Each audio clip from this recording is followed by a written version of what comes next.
Salah satu hal mistis yang pernah ia alami adalah mendengar suara rintihan tangisan. Dan pada saat dicari dari mana suara rintihan tangisan tersebut berasal, ternyata suara rintihan tangisan tersebut berasal dari dalam kamar mayat.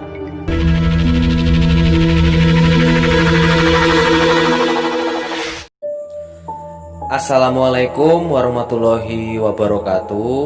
Kembali lagi bersama channel saya Gurita XHD dalam program Cerutu, cerita seru tentang hantu.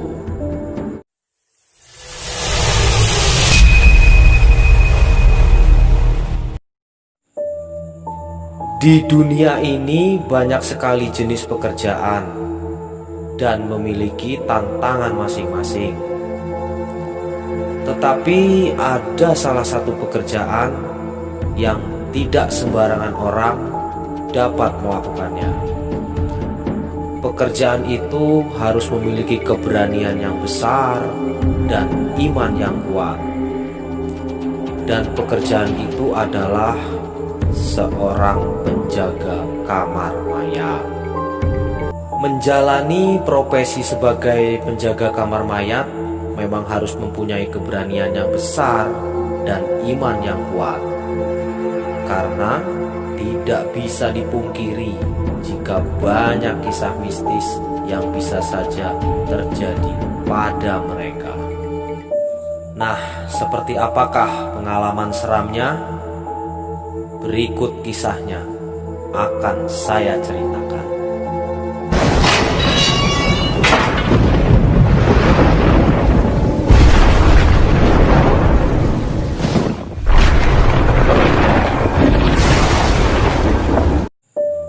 Sebelum teman-teman tonton video ini dan mendengarkan ceritanya, mari teman-teman dukung channel ini dengan cara klik tombol subscribe dan juga tombol loncengnya, lalu sertakan like dan komentarnya agar kalian selalu mendapatkan notifikasi-notifikasi terbaru dari setiap video dan cerita terbaru yang saya unggah.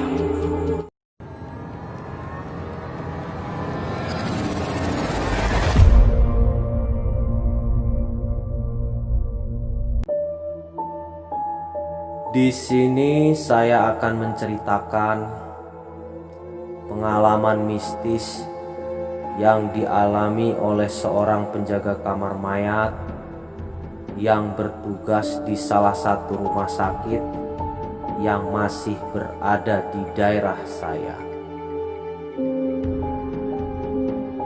Dalam cerita misteri part 2 ini, saya akan menceritakan pengalaman mistis yang dialami oleh, sebut saja namanya, Bapak Sukamto.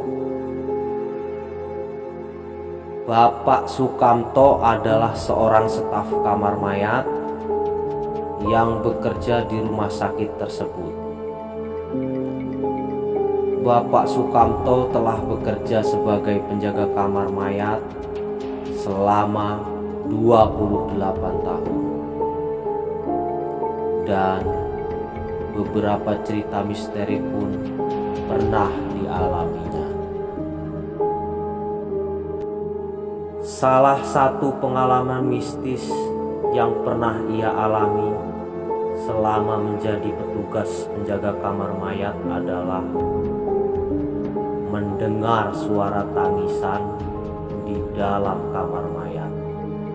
Ya, dia pernah mengalami mendengar suara orang menangis dari dalam kamar mayat yang dibunuhnya. Saat itu Bapak Sukamto sedang beristirahat di ruangannya yang berada tepat di samping kamar mayat tersebut. Lalu karena merasa penasaran mendengar suara orang menangis dari kamar mayat tersebut, Bapak Sukamto pun bergegas memeriksa ke dalam kamar mayat tersebut. Namun setelah diperiksa, dirinya pun tidak menemukan adanya tanda-tanda orang menangis di dalam kamar mayat tersebut. Lalu keesokan harinya pun masih sama. Suara tangisan tersebut terdengar kembali, dan Bapak Sukamto pun kembali bergegas memeriksa kamar mayat tersebut. Namun pada saat hendak masuk ke kamar mayat tersebut, pintu kamar mayat tersebut tidak dapat dibuka, seperti ada yang menahannya dari dalam.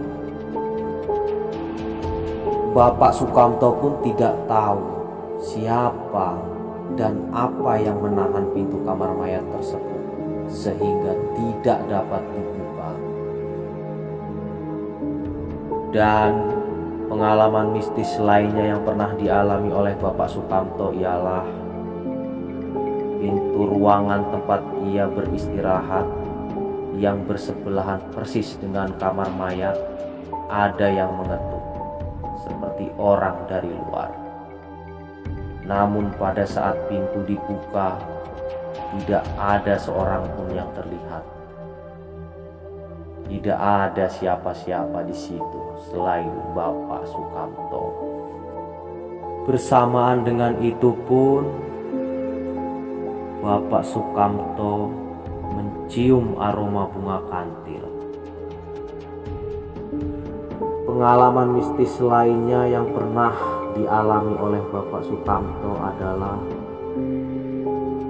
Bapak Sukamto pernah melihat sosok makhluk gaib yang melintas di depannya.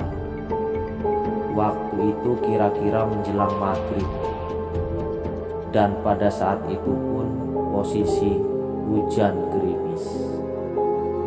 Saat sedang duduk santai sembari menikmati secangkir kopi di depan ruangan kerjanya, sembari asik melamun, tiba-tiba ada sosok bayangan melintas di depannya. Sosok bayangan tersebut menyerupai pegawai kamar jenazah. Bapak Sukamto yang menganggap sosok itu adalah pegawai kamar mayat hanya cuek dan biasa saja. Namun tak berapa lama kemudian sosok itu pun kembali melintas. Tapi pada saat dipanggil, sosok itu tidak menoleh dan menghilang saat dikejar. Tak jarang pula TV, radio yang ada di ruangan kerja Pak Sukamto pun hidup dan mati sendiri, seperti ada yang menggerakkan. Demikianlah akhir cerita misteri yang dialami Bapak Sukamto yang berprofesi sebagai petugas penjaga kamar mayat atau kamar jenazah.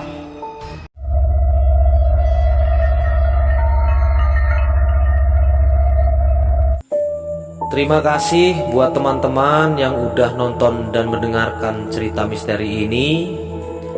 Dan bagaimana cerita misteri ini menurut kalian? Tulis jawaban kalian di kolom komentar. Semoga cerita ini bisa jadi pelajaran buat teman-teman semua, bahwasanya kita hidup di dunia ini bukan hanya manusia saja, melainkan ada makhluk lain tak kasat mata yang juga hidup ada di sekitar kita. Dan tunggu cerita-cerita misteri selanjutnya yang lebih mengerikan. Akhir kata saya ucapkan Assalamualaikum warahmatullahi wabarakatuh.